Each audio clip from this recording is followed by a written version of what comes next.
تو جہاں صلی اللہ علیہ وسلم کی سنتوں پر عمل کرنا، یہ وہاں روشنی. سنت پڑھنے سے کیا ہے بھائی؟ اس لیے کہ وہاں یہ روشنی بن جائے. یہ کامیابی کی ضمانت ہے. آپ دوسروں کو تکلیف نہ پہنچائیں، یہ روشنی ہے. ہم دوسروں کو ممبروں پر بیٹھ کر گالیاں دیتے ہیں، برے القاب سے یاد کرتے ہیں، معمولی باتوں کے لیے ایک دوسرے سے لڑ پڑتے ہیں، دوسروں کو تکلیف پہنچاتے، ایذا پہنچاتے، اور ایمان والوں کو ایذا پہنچانا. حدیث اس پر بڑی وعید آئی. مومن کو گالی دینا، رسول اللہ صلی اللہ علیہ وسلم نے فرمایا کہ مومن کو گالی دینا فسق، یہ فسق و فجور ہے، اور ہمیں پرواہ نہیں. تو ان کی اعمال کی پابندی کرنا، یہ اعمال وہاں ہماری لیے روشنی بن جائے. ان چیزوں سے برکت حاصل کرنا ہے. مسجد کے ساتھ تعلق قائم کرنا ہے، مدرسے کے ساتھ تعلق کو قائم کرنا ہے، سچ کے ساتھ تعلق قائم کرنا ہے، اچھے لوگوں کے ساتھ اپنا اٹھنا بنانا ہے. اچھے لوگوں کے ساتھ اٹھیں گے بیٹھیں گے تو خود بخود اچھائی اندر آ جائے گی. بروں کے ساتھ بیٹھیں گے تو برائی آئے گی. آپ جو ہے خوشبو کی دکان میں جائیں، خوشبو نہ لگائے پھر بھی آپ سے خوشبو آئے، کیونکہ اس سے نسبت آپ کی قائم ہو.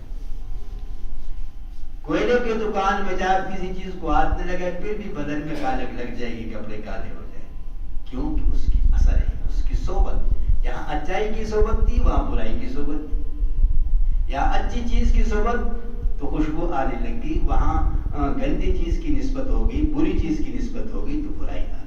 اس طرح اچھے لوگوں کے ساتھ بیٹھیں گے تو اچھی نسبت ہوگی، بروں کے ساتھ اپنا تعلق قائم کریں گے تو پھر برے ہوں، اور پھر بروں کے ساتھ مل کر لوگوں کو گالی دینا، لوگوں کی برائی بیان کرنا، ان کی پگڑیاں اچالنا، یہ اور اب ہم اپنے آپ کو یہ جہنم کا ایندھن بنا دے جائیں. تو اس لیے فرمائے اچھی چیزوں سے نسبت حاصل کرو. میں نے پچھلے جمعے کا مسجد سے نسبت کی برکتیں دیکھی. اب یہ تمام مسجدیں اللہ کی گھر ہے، بیت اللہ اس کو ہم کہتے ہیں. بیت اللہ، ہر مسجد بیت اللہ اللہ کا گھر ہے، ایک ہمارا گھر ہے، ایک اللہ کا گھر ہے. تو کائنات کے اوپر کتنی مسجدیں؟ کروڑوں مسجدوں سے زیادہ. تو لیکن باقی زمین کے ساتھ جنت کا وعدہ نہیں ہے، مسجد کے ساتھ جنت کا وعدہ ہے. تو حدیث میں آتا ہے کہ تمام مسجدوں کو اللہ اکٹھا کر کے بیت اللہ کے اندر داخل کر دے گا، اور بیت اللہ کو اٹھا کر جنت میں داخل کر دے گا. تو پھر جن لوگوں کا نسبت مسجد کے ساتھ ہوگی وہ خود بخود اس مسجد کے ساتھ جنت میں چلے جائیں گے. وعدہ ہے اللہ.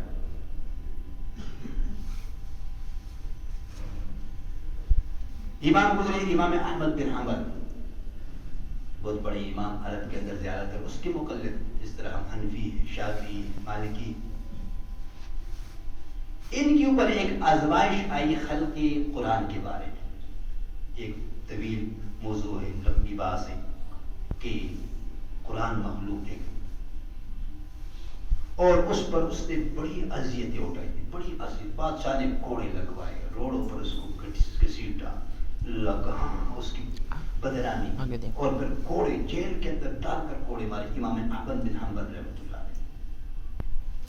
تو امام شافعی رحمۃ اللہ علیہ بہت بڑے امام، انہوں نے خواب دیکھا، اور خواب یہ دیکھا کہ اللہ اس آزمائش میں خلق قرآن کے مسئلے پر امام احمد بن حنبل کو کامیابی عطا فرمائے. آزمائشوں سے نکلے. آزمائشیں تو آتی، لیکن بڑے لوگوں کی انجام پر نظر ہوتی کہ انجام کیا ہوگا، آیا ہم نکلیں گے اس مصیبت سے یا نہیں نکلیں گے، کامیابی ملے گی یا نہیں ملے گی. تو فرمایا آزمائشیں تو آئے گی، لیکن اس آزمائشوں میں امام احمد بن حنبل کامیاب ہوں گے، اور اللہ ان کو کامرانی عطا فرما دے گا، یہ سرخرو ہوں گے. یہ خواب دیکھا. تو آپ نے ایک شاگرد کو بھیجا کہ آپ جائے اور امام احمد بن حنبل کو یہ خوشخبری سنائے کہ میں نے خواب دیکھا ہے اور آزمائش ہے، لیکن اللہ آپ کو کامیابی عطا فرمائے.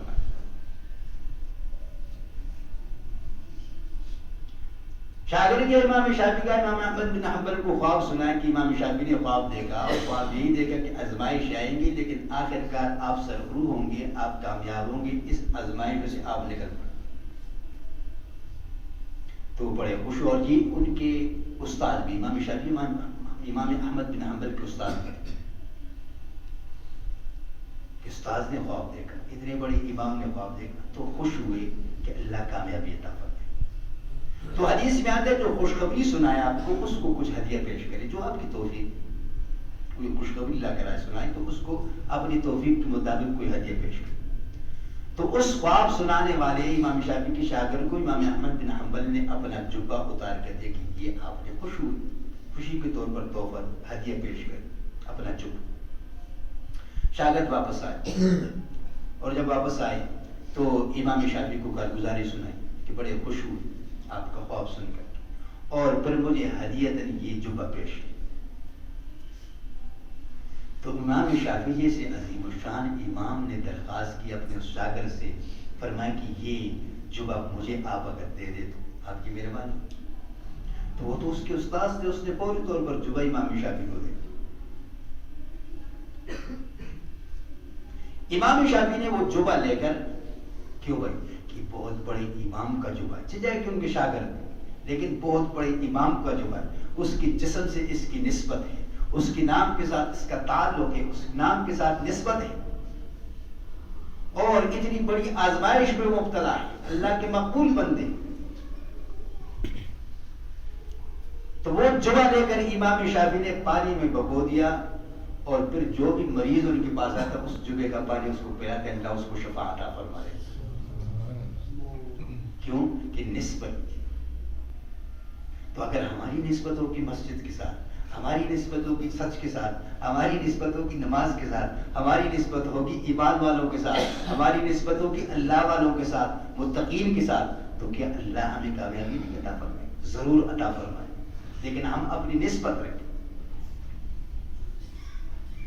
جناب رسول اللہ صلی اللہ علیہ وسلم آئے. حضرت فاطمہ زہرا رضی اللہ تعالیٰ عنہ یہ گھر تشریف لائے، بیٹی کے گھر. دیکھا تو حضرت فاطمہ روٹی لگا روٹی پکا. تو آپ صلی اللہ علیہ وسلم نے فرمایا فاطمہ میں بھی ایک روٹی لگا.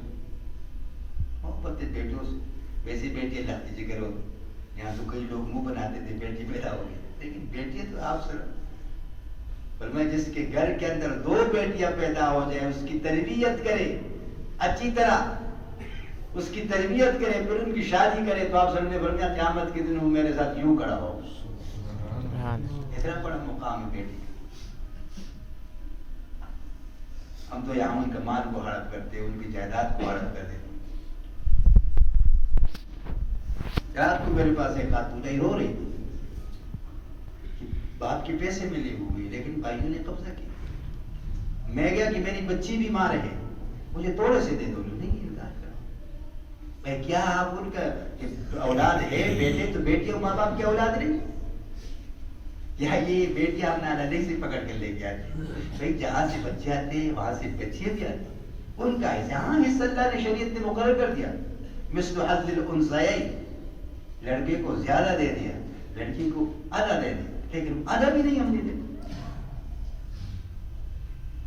تو آپ سلام حضرت فاطمہ سے بہت پیار اور محبت فرمایا کرتے. جب تشریف لائے روٹی لگا رہے تو فرمایا کہ بیٹی فاطمہ رضی اللہ تعالیٰ نے میں بھی ایک روٹی لگا دوں.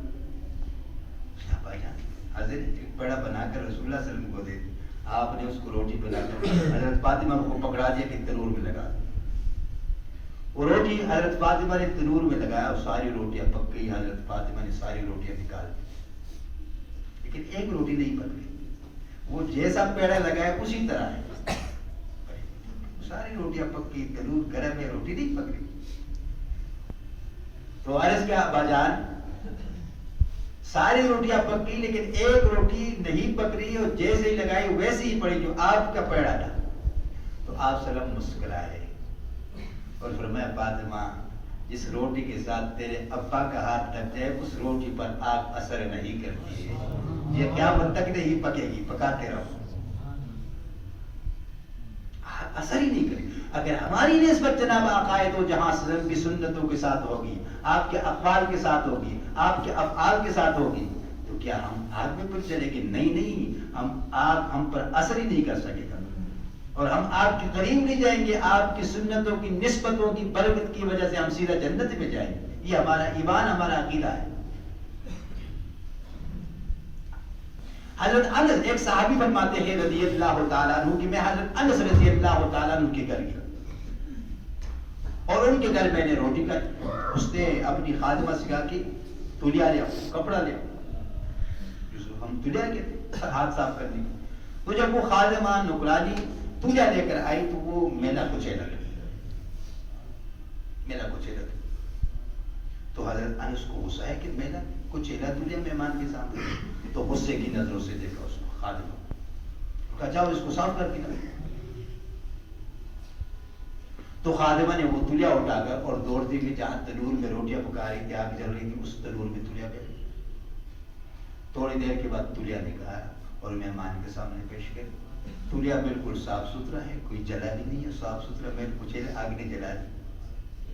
تو صحابی فرماتے ہیں کہ میں نے ہاتھ صاف کر دیا، لیکن میں سوالیہ نظروں سے حضرت انس کی طرف دیکھ رہا کہ ماجرا کیا ہے۔ بھئی آگ میں تو کوئی کپڑا کوئی لکڑی ڈالو جلا دیتے، آپ نے خادمہ نے ایک تولیا ڈالا، کپڑا ڈال دیا، لیکن وہ آگ نے اس پر اثر ہی نہیں کیا، بلکہ صاف ستھرا ہو کر میل کچیل ختم ہو کر آ گئی میرے پاس، گرم گرم تولیا سے ہاتھ صاف کر۔ تو حضرت انس سمجھ گئے، فرمانے لگے کہ ماجرا یہ ہے کہ ایک دفعہ میرے گھر جناب رسول عقائد و جہاں صلی اللہ علیہ وسلم دعوت پر تشریف لائے، آپ نے کھانا کھایا اور کھانے کے بعد یہی تولیا یہی کپڑا ہم نے پیش کیا جس سے آپ نے اپنے ہاتھ مبارک صاف کیے۔ اس کے بعد وہ دن ہے اور آج کا دن ہے کہ یہ تولیا جب میلا کچیلا ہوتا ہے ہم اس کو 2 دن ہم آگ میں پھینک دیتے ہیں، آگ میل کچیل جلا کر تولیا ہم بار صاف نکال دیتے ہیں، اس لیے کہ آپ کے ہاتھ لگنے کے بعد اب آگ اس تولیا پر اثر نہیں کر رہی۔ آپ سن کے ہاتھوں کی اتنی برکت، ایک کپڑے پر اتنا اثر، کیوں کہ اس کپڑے کی نسبت میں ہو گئی جناب عقائد و جہاں صلی اللہ علیہ وسلم کے مبارک جسم کے ساتھ، مبارک ہاتھوں کے ساتھ۔ اور اگر ہماری نسبت ہوگی اس کی مبارک سنتوں کے ساتھ، ان کی مبارک اقوال کے ساتھ، ان کی مبارک جو ہے افعال کے ساتھ، تو کیا آگ ہم پر اثر کرے؟ نہیں، آگ ہماری قریب بھی نہیں آ سکتی، نہ ہم آگ کے قریب جا سکتے، بلکہ ہم ڈائریکٹ پوری صراط سے جنت میں جائیں گے انشاءاللہ۔ آگے جناب عقائد و جہاں ہوں گے اور پیچھے ہم آپ کی برکتوں کی نسبت کی وجہ سے آپ کی پیچھے جنت۔ تو اس لیے فرمایا برکت حاصل کرو، برکت حاصل کرنے کی یہی جگہ ہے، وہاں برکتیں پر نہیں۔ وہاں ایک آدمی تو جھوٹ بول نہیں سکے گا، کہیں کہ میں جھوٹ نہیں بول رہا، بھائی جھوٹ بولنے سے بچنے کی جگہ یہ کہ ہم یہاں پر جھوٹ سے بچے، سچ بولنے کی جگہ یہی ہے کہ ہم یہی سچ بولیں گے۔ نماز وہاں نہیں بھائی کہ ہم جا کر جنت میں نمازیں پڑھیں گے، جنت میں نمازیں پڑھ نہیں ہے، جنت میں تلاوت نہیں ہے، ذکر اذکار نہیں، وہاں تو کیا ہے، گپ شپ ہے، یارانہ ہے، دوستانہ ہے، ایک دوست ایک دوسرے سے ملیں گے، سارے دن رات گپ شپ لگائیں گے، کھانا ہوگا پینا ہوگا اور گپ شپ ہوں گی۔ یطوفون علیہم ولدان مخلدون اذا رأیتہم حسبتہم لؤلؤا منثورا وَإِذَا رَأَيْتَ ثَمَّ رَأَيْتَ نَعِيمًا مُلْكًا كَبِيرًا عَالِيَهُمْ ثِيَابٌ سُنْدُسٌ خُضْرٌ۔ یہ پوری آپ سورۃ طہ پڑھے، پورا قرآن پڑھے، وہاں پر ہماری جو ہے خواہشات پوری ہوگی، اس لیے کہ دنیا خواہشات پوری ہونے کی جگہ نہیں ہے، ہم تو خواہشات پورا کرنے کے پیچھے لگے ہوئے کہ یہ خواہش پوری ہو جائے، وہ خواہش پوری ہو جائے، یہ پوری ہو جائے، اور ساری کی ساری ادھوری۔ 19 سے آج تک کسی کے 20 ہوئے، وہ بڑا ہے، امیر ہے، غریب ہے، فقیر ہے، مسکین ہے، بادشاہ ہے، وزیر ہے، مشیر ہے، کسی کی پوری نہیں۔ خواہشات پوری ہونے کی جگہ جنت ہے۔ وَلَكُمْ فِيهَا مَا تَشْتَهِي أَنفُسُكُمْ وَلَكُمْ فِيهَا مَا تَدَّعُونَ نُزُلًا مِّن غَفُورٍ رَحِيمٍ۔ پر میں وہاں جو تم چاہو گے تمہاری چاہت کو پورا کیا جائے گا، مانگو گے تمہاری مانگ کو پورا کیا جائے گا۔ کیوں؟ نزلا من غفور رحیم، تم مہمان ہوں گے اور رب ذوالجلال تمہارا میزبان ہوگا، میزبان اپنی شان کے مطابق پھر اکرام فرمائے۔ تو وہاں خواہش پوری ہوگی، یہاں خواہش، یہاں کوئی آیا آج تک کوئی بتائے کہ کس کی خواہش پوری ہوگی؟ یہاں تو یہ پیٹ جہنم ہے، یہ تو کہتے ہیں حل من مزید، جہاں جہنم سے آواز آئے گی نا حل من مزید، اور پاؤ اور پاؤ، یہ پیٹ بھی ہمارے یہی کہتے ہیں حل من مزید، اور لیا اور لاؤ، نہ حرام کو دیکھتے نہ حلال کو دیکھتے، بس اس کو چاہیے. تو اس لیے ہمیں ان چیزوں سے بچنا چاہیے، نور حاصل کرنا چاہیے. اور نور کہاں سے ملے گی؟ ان نیک اعمال سے ملے گی. یہ برکتیں کہاں سے ہمیں حاصل ہوگی؟ ان چیزوں کے ساتھ نسبت قائم کرنے سے، کہ ہم نسبتیں قائم کریں، مسجد کے ساتھ، مدرسے کے ساتھ، سب کے ساتھ، جھوٹ سے پرہیز کریں. اس لیے اللہ فرمائے یا ایھا الذین آمنوا اتقوا اللہ، اے ایمان والو تم تقویٰ پہ آ جاؤ، تم تقویٰ حاصل کرو، تم متقی بن جاؤ. وَكُونُوا مَعَ الصَّادِقِينَ، اگر اس سٹیج پر تم نہیں آ سکتے پھر سچوں کے ساتھ ہو جاؤ، ان کی برکتیں حاصل کرو. اس پر مزید اگلے جمعے بات کروں گا. اللہ مجھے آپ کو بھی یہاں نیک اعمال کرنے کی